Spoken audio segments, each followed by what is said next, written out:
రాష్ట్ర ప్రభుత్వం ప్రభుత్వాన్ని తీసుకొని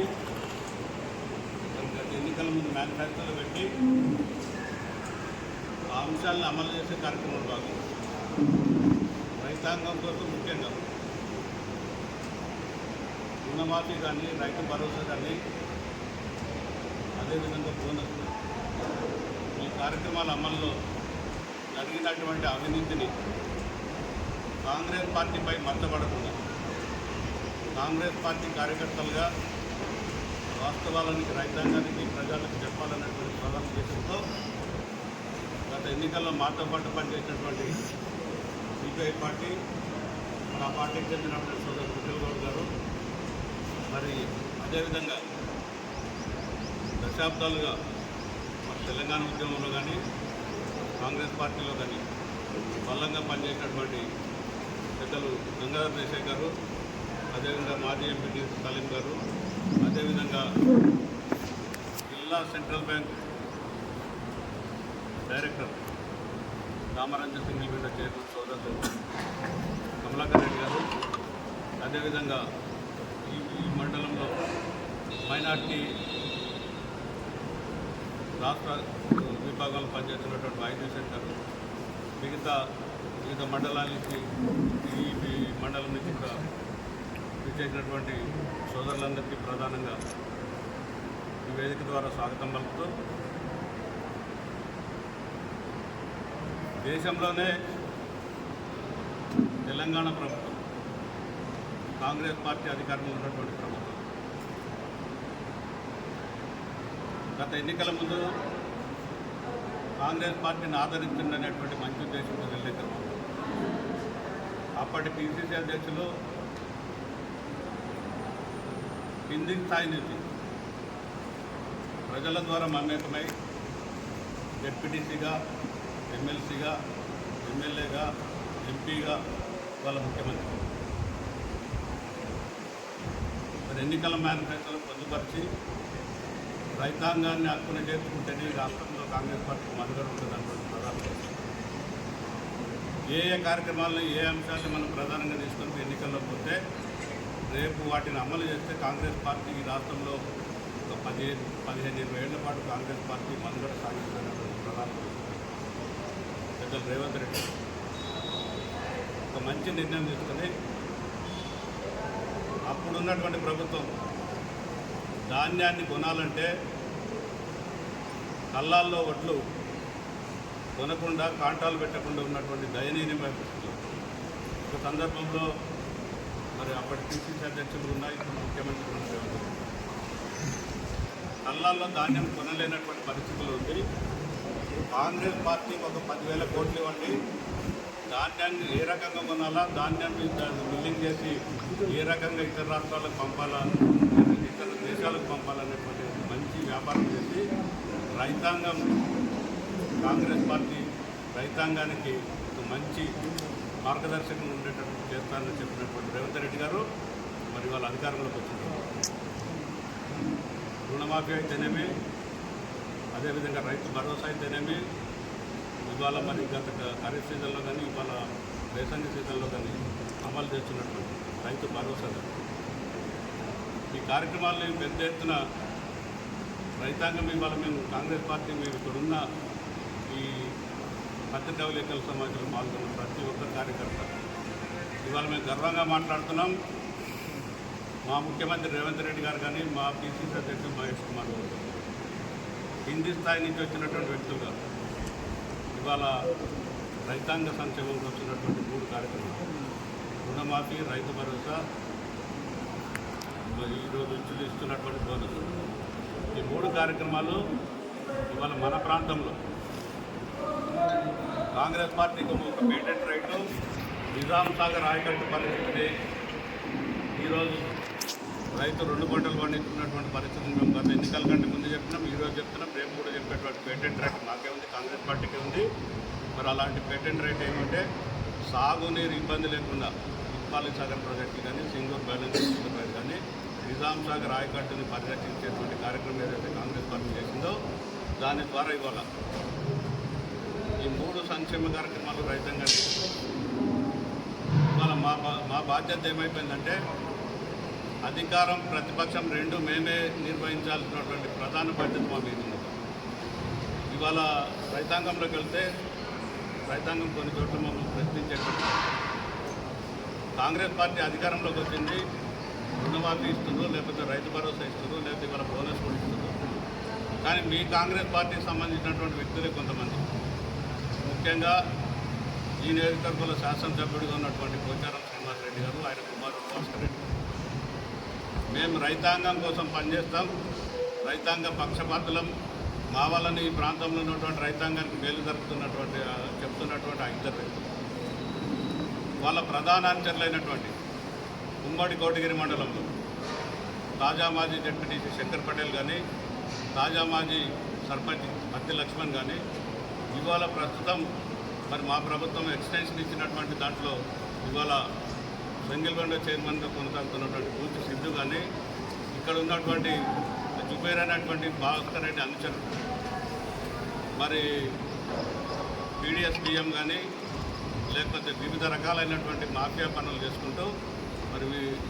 ఈ వ్యక్తులందరూ ఇవాళ మా పార్టీలోకి వచ్చి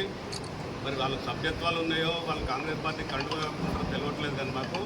ఇవాళ కాంగ్రెస్ పార్టీని ఇబ్బంది పెట్టేటువంటి పరిస్థితుల్లో కాంగ్రెస్ పార్టీ ప్రజల్లో అపరదిష్ట కార్యక్రమాన్ని మరి ఈ రాష్ట్రంలో రైతు భరోసా కానీ, ఇవాళ వచ్చేటువంటి బోనస్ కానీ,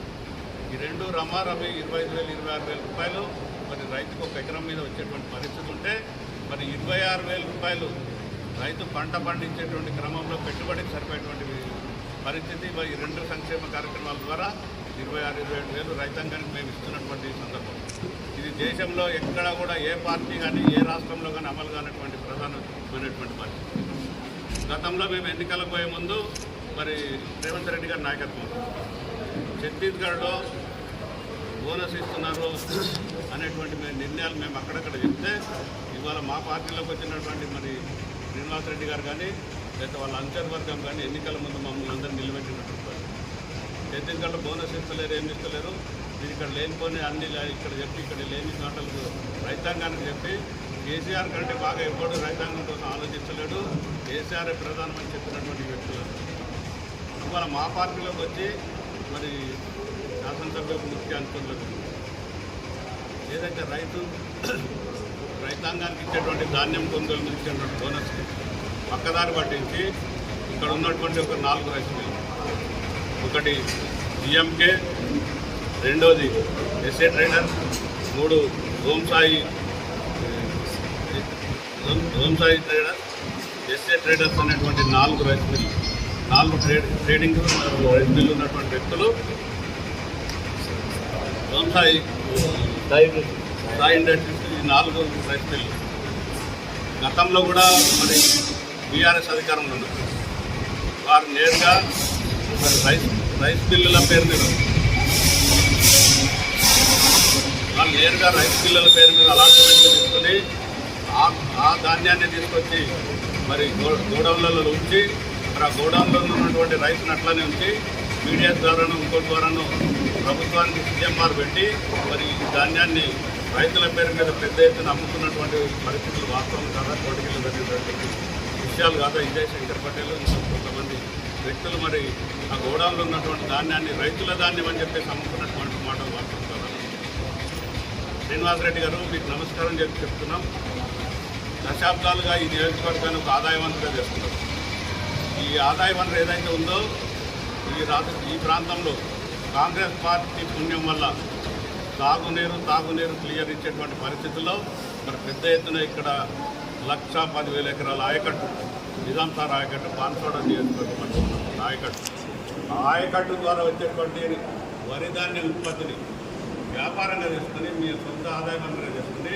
మళ్ళీ మా పార్టీలోకి వచ్చి కూడా కాంగ్రెస్ పార్టీ ఏం తేడా లేదు, కాంగ్రెస్ పార్టీ కూడా అదే పనులు చేస్తున్నటువంటి పరిస్థితులు వాళ్ళు మేము స్పష్టంగా చెప్తున్నాం. శ్రీనివాసరెడ్డి గారు మీరు రైతాంగ పక్షపాతి అయితే మీ కొడుకు ఏదైనా సెంట్రల్ బ్యాంక్ చైర్మన్ చేసి ఏదైనా ఈ ప్రాంతంలో కొంత రైతాంగాన్ని ఉద్ధరించే కార్యక్రమాలు మీకు ఏమైనా ఉంటాయి వాస్తవాలకు రండి, బహిరంగ పత్రికా విలేకరుల సమావేశం పెట్టండి. ఎవరైతే బోనస్ పెద్ద మొత్తంలో మరి ఈ ప్రాంతంలో బోనస్ ఎవరైతే చీటింగ్ ద్వారా పెద్ద మొత్తంలో మరి ఎవరైతే వాళ్ళు తీసుకున్నటువంటి వ్యక్తులు ఉన్నారో వాళ్ళ పేర్లు వాళ్ళందరి మీద కోర్టు కేసులు బుక్ చేసి చర్యలు తీసుకోమని చెప్పేసి ప్రధానంగా చెప్తూ వాళ్ళకి ఏదైతే చెందినటువంటి బోగస్ సంస్థలు బోగస్ వ్యక్తులకు గుర్తున్నటువంటి ఏదైతే ఉందో దాన్ని పూర్తి స్థాయిలో వాళ్ళకి నోటీసులు ఇచ్చి పూర్తి స్థాయిలో చర్యలు తీసుకునేటటువంటి ఏర్పాటు చేయాలని చెప్తూ ఒకటే మాట్లాడుతున్నాం. మీ ప్రధాన అనుచరులతో ఏదైతే బోనస్ పెద్ద ఎత్తున మీరు దుర్వినియోగం చేసినటువంటి పరిస్థితి వాళ్ళ రాష్ట్ర ప్రభుత్వం తప్పుదో కట్టుకుని దుర్వినియోగం పరిస్థితుల్లో మీకు నిజాయితీ చిత్తశుద్ధి ఉంటుంది. శ్రీనివాస్ రెడ్డి గారు కానీ ఆయన కొడుకు భాస్కర్ రెడ్డి నిజంగా మీకు చిత్తశుద్ధి ఎవరైతే మీ అనుమతి ఉన్నటువంటి మీ అనుచరులు ప్రధాన అనుచరులు ఉన్నారో వాళ్ళకు చర్యలు తీసుకోమని చెప్పి దీంట్లో మీ పాత్ర ఏముంది లేదు, మీకేమైనా వాటాలు ఉన్నాయా, లేకపోతే మీకు వాటాలు లేకపోతే వాస్తవాలు బయటకు వచ్చి రైతాంగ పక్షపాతనని చెప్తుంది. మీరు వీటి మీద ఓపెన్గా మీ చెప్పదలుచుకునేది క్లియర్గా చెప్పి ఈ నియోజకవర్గంలో రైతాంగం ఏమంటే మేముందాం. రాష్ట్ర ప్రభుత్వం ప్రతిష్టంగా చేస్తున్నటువంటి కార్యక్రమాల్ని రైతాంగానికి ఇంకా ముందుకు తీసుకెళ్ళినటువంటి కార్యక్రమాలు చేస్తాం చెప్పాల్సిన బాధ్యత శాసనసభ్యులుగా మీ మీద ఉంది. మీకు ఒకటే చెప్తున్నాం, ఇన్ని జరిగినా ఇంత జరిగినా ఒకటే కార్యక్రమం క్లియర్గా చెప్తా ఉన్నాం. మరి ఈ ప్రాంతంలో గతంలో కానీ ఎమ్మెల్సీ కవిత గారు లేకపోతే టీఆర్ఎస్ ప్రధాన ముఖ్య నాయకులు ఎవరైతే బోధనకు చెందినటువంటి షకీల్ అదేవిధంగా ఇక్కడ సెంట్రల్ బ్యాంక్ చైర్మన్ ఉన్నటువంటి భాస్కర్ రెడ్డి ఇద్దరు ప్రోత్సాహం వల్లనే గత 10 ఏళ్లలో ప్రభుత్వం ఏదైతే అలాట్మెంట్లు ఇచ్చి సీఎంఆర్ కోసం ఏదైతే ధాన్యం ఇచ్చిందో ఆ ధాన్యము రైస్ మిల్లులు పెద్ద ఎత్తున ఫ్రాడ్ చేసి వీళ్ళిద్దరి ప్రమేయం వల్ల పెద్ద ఎత్తున ఫ్రాడ్ చేసి రమారంగి 250 కోట్లు నిజామాబాద్ జిల్లాలో ఈరోజు కూడా ప్రభుత్వానికి బకాయిలు ఉన్నటువంటి వాస్తవం. ఈరోజు కూడా ఎవరైతే ఈ బోనస్ లేపేసినటువంటి వ్యక్తులు ఎవరైతే ఉన్నారో వాళ్ళని కాపాడటానికి మీరు జిల్లా యంత్రాంగంలో ఉన్నటువంటి ముఖ్యులకి జిల్లా కలెక్టర్ గారికి మాట్లాడుతుందా, లేకపోతే అడిషనల్ కలెక్టర్ గారికి మాట్లాడుతుందా, లేకపోతే డిఎస్ఓలకు మాట్లాడుతుందా, లేకపోతే డీసీఓలకు మాట్లాడుతుందా. ఈరోజు కూడా మా ఎమ్మటున్న దొంగల్ని కాపాడమని మీరు చెప్తున్నటువంటి వాస్తవం కాదా అని మిమ్మల్ని అడుగుతాం. అధికారులు వాళ్ళు మేము మాట్లాడితే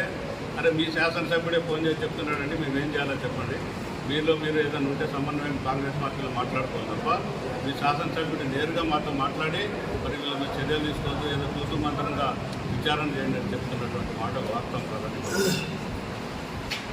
ఇది కాంగ్రెస్ పార్టీకి నష్టం జరిగేటువంటి పరిస్థితి. రైతాంగం ఇవాళ కాంగ్రెస్ పార్టీ పట్ల ఎంత మంచి ఆదరణతో ఉందంటే అరే ఒక్క పంటలో ప్రమాదం 26,000 ఒక పంట పెట్టుబడికి జరిపేటువంటి మొత్తం మరి వాళ్ళ 26,000 మాకు వస్తున్న ఏది ఒకటి రైతు భరోసా, 2 రైతులకు వడ్ల అమ్ముకొని మీద వచ్చేటువంటి బోనస్ పెట్టుబడి సాయం మొత్తం కాంగ్రెస్ పార్టీ వాళ్ళ రాష్ట్ర ప్రభుత్వం మాకు నేరుగా ఇస్తుంది. మేము చాలా సంతోషంగా ఉన్నాం. కానీ ఇలాంటి కార్యక్రమానికి జరిపేటువంటి మొత్తం మరి వాళ్ళ 26,000 మాకు వస్తున్న ఏది ఒకటి రైతు భరోసా, 2 రైతులకు వడ్ల అమ్ముకొని మీద వచ్చేటువంటి బోనస్ పెట్టుబడి సాయం మొత్తం కాంగ్రెస్ పార్టీ వాళ్ళ రాష్ట్ర ప్రభుత్వం మాకు నేరుగా ఇస్తుంది. మేము చాలా సంతోషంగా ఉన్నాం. కానీ ఇలాంటి కార్యక్రమాలను తూర్పుపరిచేటువంటి కార్యక్రమం ఇవాళ శాసనసభ్యుడు ఆయనకు సంబంధించినటువంటి ప్రధాన అంశాలు చేస్తున్నారు కాబట్టి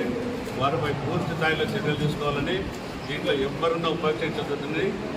ఎవరున్నా సరే కాంగ్రెస్ పార్టీ కార్యకర్తలు ఎవరైతే గత అసెంబ్లీ పార్లమెంట్ ఎన్నికల్లో జెండా మోసినటువంటి ఏ కార్యకర్తలు ఇక్కడ తప్పులు చేసేటువంటి కార్యక్రమాలు లేరు. ప్రధానంగా శ్రీనివాస్ రెడ్డి గారు ఆయన కొడుకులు ఏమంటున్నటువంటి వ్యక్తులు దీన్ని ఒక మాఫియాలాగా దీన్ని దోపిడీ వ్యవస్థ చేస్తున్నటువంటి పరిస్థితి భిన్నంగా ఇవాళ మేము మాట్లాడేటువంటి పరిస్థితులు మాకు కాంగ్రెస్ పార్టీలో ఉండి కూడా ప్రతిపక్ష పాత్ర మేమే పోషించాలనేటువంటి పరిస్థితి కల్పించినటువంటి ఈ వ్యవస్థని జాగ్రత్తగా కాపాడుకోవాల్సిన బాధ్యత కార్యకర్తలుగా మా అందరిపై ఇక్కడ ఉన్నటువంటి ఈ సమావేశంలో పాల్గొన్న వాళ్ళు మిగతా అసెంబ్లీ సెగ్మెంట్లో ఉన్న ప్రధాన కార్యకర్తలందరికీ ఉంది కాబట్టి ఈ కార్యక్రమాన్ని మంచి ఉద్దేశంతో కాంగ్రెస్ పార్టీకి అనుకూలంగా తీసుకోవాలని, అదేవిధంగా ఎవరైతే ఈ 4 రైస్ మిల్లు ఏదైతే తప్పులు చేసినాయో ఆ 4 రైస్ మిల్లకి అలాట్మెంట్కి వెళ్తుంది. అలాట్మెంట్ ఇచ్చే పెద్ద ఎత్తున నిజామాబాద్ జిల్లా కలెక్టర్ కార్యాలయం ముందు మా వినతిని మేమేమి ఆందోళన అంటలేదు, వినతి అంటున్నాం. కాంగ్రెస్ పార్టీ కాపాడుకునే కార్యక్రమం బాగా వినతిని జిల్లా కలెక్టర్ గారికి, అదేవిధంగా అడిషనల్ కలెక్టర్ గారికి, డిఎస్ఓ గారికి, డిసిఓ గారికి వాళ్ళకి వినతులు ఇచ్చి మా పార్టీకి సంబంధించినటువంటి సీనియర్ శాసనసభ్యులు పెద్దలు సురేందర్ రెడ్డి గారిని, ఈ టీసీసీ అధ్యక్షుడు ఉన్న మహేష్ కుమార్ గౌడ్ గారు, ఈ జిల్లాకు సంబంధించిన వ్యక్తులు వాళ్ళకు ఈ అంశాల మీద పూర్తి స్థాయిలో అవగాహన ఉంది కాబట్టి వాళ్ళకు కూడా ఇవాళ ఈ పత్రికా విలేకరుల సమావేశం ద్వారా వాళ్ళని రిక్వెస్ట్ చేస్తున్నాం. ఇలాంటి చర్యలు కాంగ్రెస్ పార్టీలో ఉన్నటువంటి ఏ స్థాయిలో ఉన్న వ్యక్తులు చేసినా కూడా వాళ్ళపై చర్యలు తీసుకుని కాంగ్రెస్ పార్టీకి మంచి పేరు వచ్చే విధంగా మీరు పాటుపడాలని వాళ్ళిద్దరినీ ఈ పత్రికా విలేకరుల సమావేశంగా కోరుతూ భవిష్యత్తులో ఇలాంటి కార్యక్రమాలు కానీ ఒకవేళ ఈ కార్యక్రమంలో భాగంగా దీనికి బాధ్యులైనటువంటి వ్యక్తుల మీద చర్యలు కనుక తీసుకోకపోతే పూర్తి స్థాయిలో దాన్ని మేము కాంగ్రెస్ పార్టీ అనుమతి తీసుకుని ఆందోళన పరంగా కూడా ముందుకెళ్తామని చెప్పేసి ప్రత్యేకంగా చెప్తూ మరి ఇటీవల నినాదం చేసింది. వాస్తవంగా మంజూరు అనేటువంటి నినాదం గ్రామాల్లో గ్రామ సభలు పెట్టి ఏ లొకేషన్లో ఏ ప్రాంతాల్లో ఏ వార్డులో ఎక్కడ అవసరం అనేటువంటి వర్కులు ఎక్కడ చేయాలనేటువంటి దాన్ని పరిశీలించి దాన్ని తీర్మానం చేసి ఆ తీర్మానం కూడా మెజారిటీ గ్రామస్తుల అభిప్రాయ ప్రకారం నిర్ణయం చేసుకుని వచ్చినటువంటి నిధులని ఎవరి ద్వారా చేయించాలనేది కూడా పనుల ఎంపిక, ప్లస్ అదేవిధంగా పనులు చేసేటువంటి ఏజెన్సీలు వ్యక్తులు కూడా ఎంపిక చేయాల్సిన బాధ్యత ఉంటే పోచారం శ్రీనివాసరెడ్డి గారు అధికారులు పూర్తి స్థాయిలో బెదిరించి నా ఎంబటి వచ్చిన పలానా వ్యక్తికి ఎన్ఆర్జీఎస్ వర్క్స్ కానీ అక్కడక్కడ ఎంపీగా గెలిచినటువంటి సురేష్ గారు కొన్ని వరకు వారు వచ్చి మరి మా కార్యకర్తలు ముందొచ్చి పనిచేయమన్నటువంటి పరిస్థితి చెప్తూ మరి కాంగ్రెస్ పార్టీ జెండా మోసిన వ్యక్తులు పక్క పెట్టి ఆయన ఎంబట అధికారం కోల్పోయి ఎంపీ ఎన్నికల్లో ఆయన 94లో ఎన్నికల్లో గెలిచిన రోజు పోచారం శ్రీనివాసరెడ్డి గారు మా పార్టీ అభ్యర్థి కాంగ్రెస్ పార్టీ అభ్యర్థి బీనాదేవి గారు కేవలం 20,000 ఓట్లు తెచ్చుకొని మరి కాంగ్రెస్ పార్టీ దయనీయమైనటువంటి పరిస్థితిని చూసి మరి మొన్న పార్లమెంట్ ఎన్నికల్లో ఆయన పార్లమెంట్ అభ్యర్థి టీఆర్ఎస్ పార్లమెంట్ అభ్యర్థి కూడా తిరిగి మరి ఆయన ఈ నియోజకవర్గంలో 20,000కు పడిపోయిన తర్వాత ఈ పరిస్థితులు ఆయనకు ఏ రకమైన పరిస్థితులు వచ్చినాయంటే ఎక్కడ అధికారం ఉంటే అక్కడ బతకాలనేటువంటి పరిస్థితి తీసుకొచ్చి ఇవాళ కాంగ్రెస్ పార్టీలో చేరి ఇవాళ మా పార్టీకి అప్రదిష్ట పాలు తెచ్చే కార్యక్రమాలు కూడా కాంగ్రెస్ పార్టీ జెండా మోసిన వ్యక్తులుగా దశాబ్దాల పాటు కాంగ్రెస్ పార్టీ బాధ్యత మీదేసుకునే వ్యక్తులుగా ఇవాళ మేము కానీ గంగాధర్ దేశం కానీ విఠల్ గౌడ్ కానీ లేదా సలీం కానీ లేదా వైద్ కానీ లేకపోతే కమలాకర్ రెడ్డి కానీ ఈ ఉమ్మడి మండలానికి సంబంధించినటువంటి ప్రధాన నాయకత్వం కానీ మేము ఎక్కడ ఉపేక్షించేది లేదు. పూర్తి స్థాయిలో అధికార పక్షంగా బాధ్యత వహిస్తాం, ప్రతిపక్షంగా కూడా ఈ తప్పులు చేసేటువంటి వ్యక్తుల్ని మేము పూర్తి స్థాయిలో చర్యలు తీసుకునే విధంగా మేము అన్ని రకాల ఆందోళన కార్యక్రమాలు రూపాలు చేస్తామని చెప్పేసి ప్రత్యేకంగా చెప్తూ ఈ పత్రికా విలేకరుల సమాజానికి వచ్చినటువంటి ప్రింట్గా ఎలక్ట్రానిక్స్ మీడియా వ్యక్తులందరికీ ధన్యవాదాలు తెలుస్తూ జై కాంగ్రెస్ పార్టీ రేవంత్ రెడ్డి గారి నాయకత్వం, మహేష్ అన్న గారి నాయకత్వం.